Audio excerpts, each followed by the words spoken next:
Okay, so there is currently an outbreak of cholera in some places in Zambia.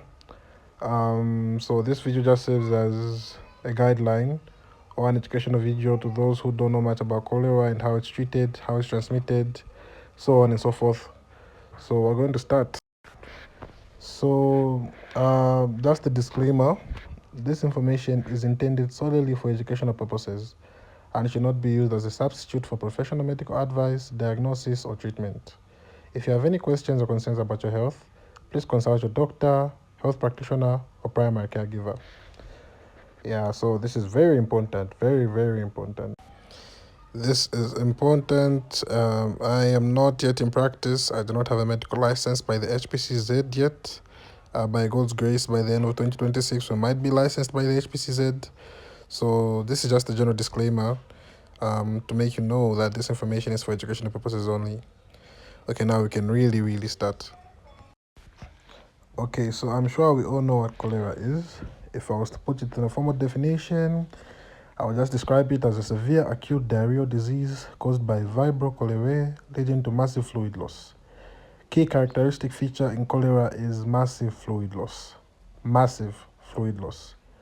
I'm going to emphasize on that. The common organism, the causative organism for cholera is the Vibrio cholerae, serotypes O1 and O139.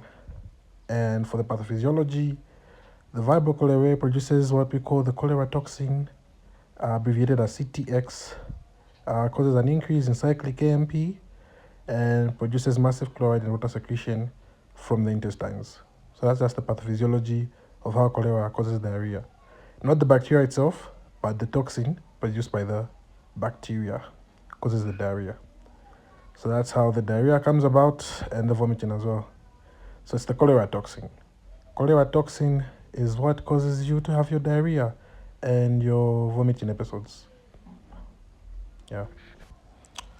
Okay, so now how do we get this cholera? How is it transmitted? So there are a number of ways, and I'm going to talk about the 5Fs, but mainly it is through the fecal oral route, through contamination of water and food. That's you consume contaminated water and food. Poor sanitation is a factor, and it is very common in outbreaks, especially people from a low socioeconomic status. Usually, Mwakalikidi, Kiso, Shan, Kwakanyama. It's where you find cholera in Kablonga. Okay, so these were the 5Fs I was talking about. This picture just displays the effects of the 5Fs on the typhoid fever or typhoid disease, but this applies to cholera as well since they are both waterborne or foodborne diseases. So for the 5Fs, for the first F, we'll have food. Guys, your food. Cover your food when you leave some. Make sure it's from a trusted source. The best food you can have is the one prepared from home, not the one you buy from the streets or the ones you buy from. Your best source of food should be from home. You prepare it yourself because you know where it came from. Make sure it's warm when you're consuming it, and make sure you cover it when you leave some.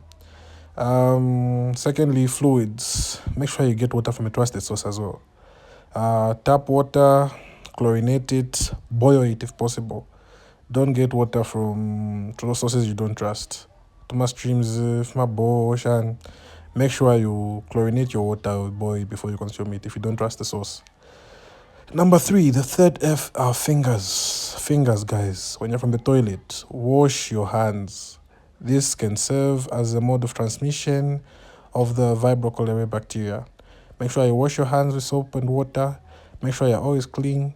Your fingers, guys, your fingers. They serve as a mode of transport for the bacteria. Number 4, we have flies. Flies are vectors in the transmission of foodborne diseases or waterborne diseases. Flies are mechanical vectors. The same way we have mosquitoes for malaria, which are biological vectors, we have flies for typhoid and cholera, which are mechanical vectors. So make sure you reduce the amount of flies panganda on your household.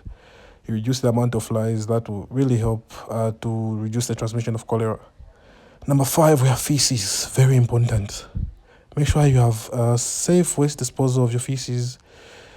Toilets. Pit latrines are not recommended, but there's nothing some of us can do about it. Just make sure they are clean. Make sure you cover them. We cover the top. Okay, flies are mechanical vectors, like we said earlier. They come there, they grab the bacteria, then they carry it. feces. Not paliponse panganda bana. They take a dump from somewhere, flies carry it, shan. Avoid such. So these are the 5 F's, and if we strictly adhere to the prevention of these things, we might really reduce the transmission of cholera in our communities. It would be very helpful, and it would benefit a lot of people. So yeah. Okay, so how will you know you have cholera? What are the clinical features? Number 1, profuse white water stools. This is actually a very key feature in cholera. Number 2, vomiting. So as you can see, you're losing a lot of water, and this already predisposes you to clinical feature number 3, which is dehydration. Dehydration signs. So you have sunken eyes, hypotension, weak pulse, tachycardia, you know that stuff. And complications of cholera might include shock from your water loss in the body, from your fluid loss.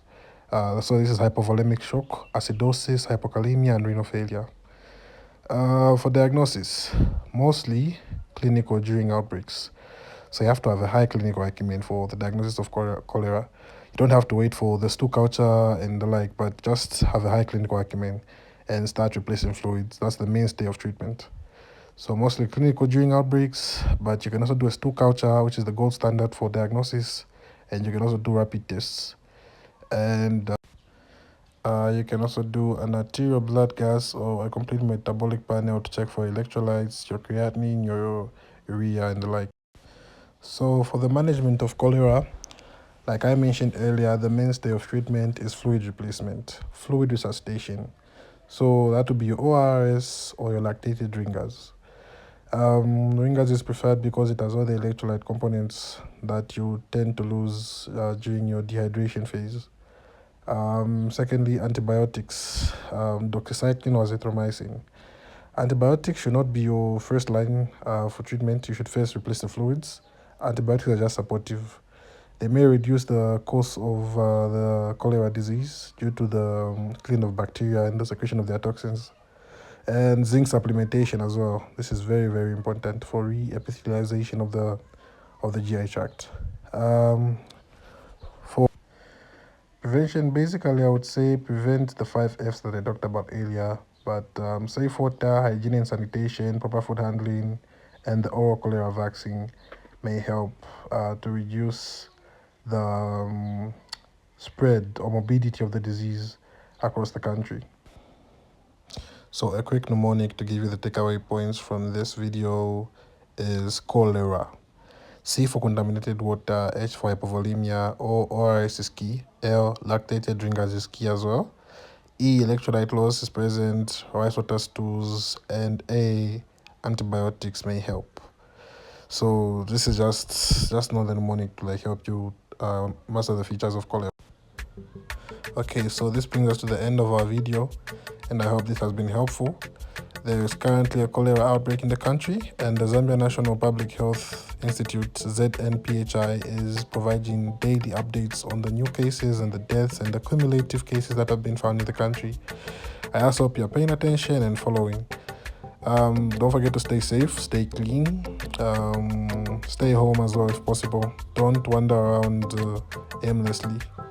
Thank you very much, Nenewa Wisdom Chino, and I will be glad to serve you a few years from now.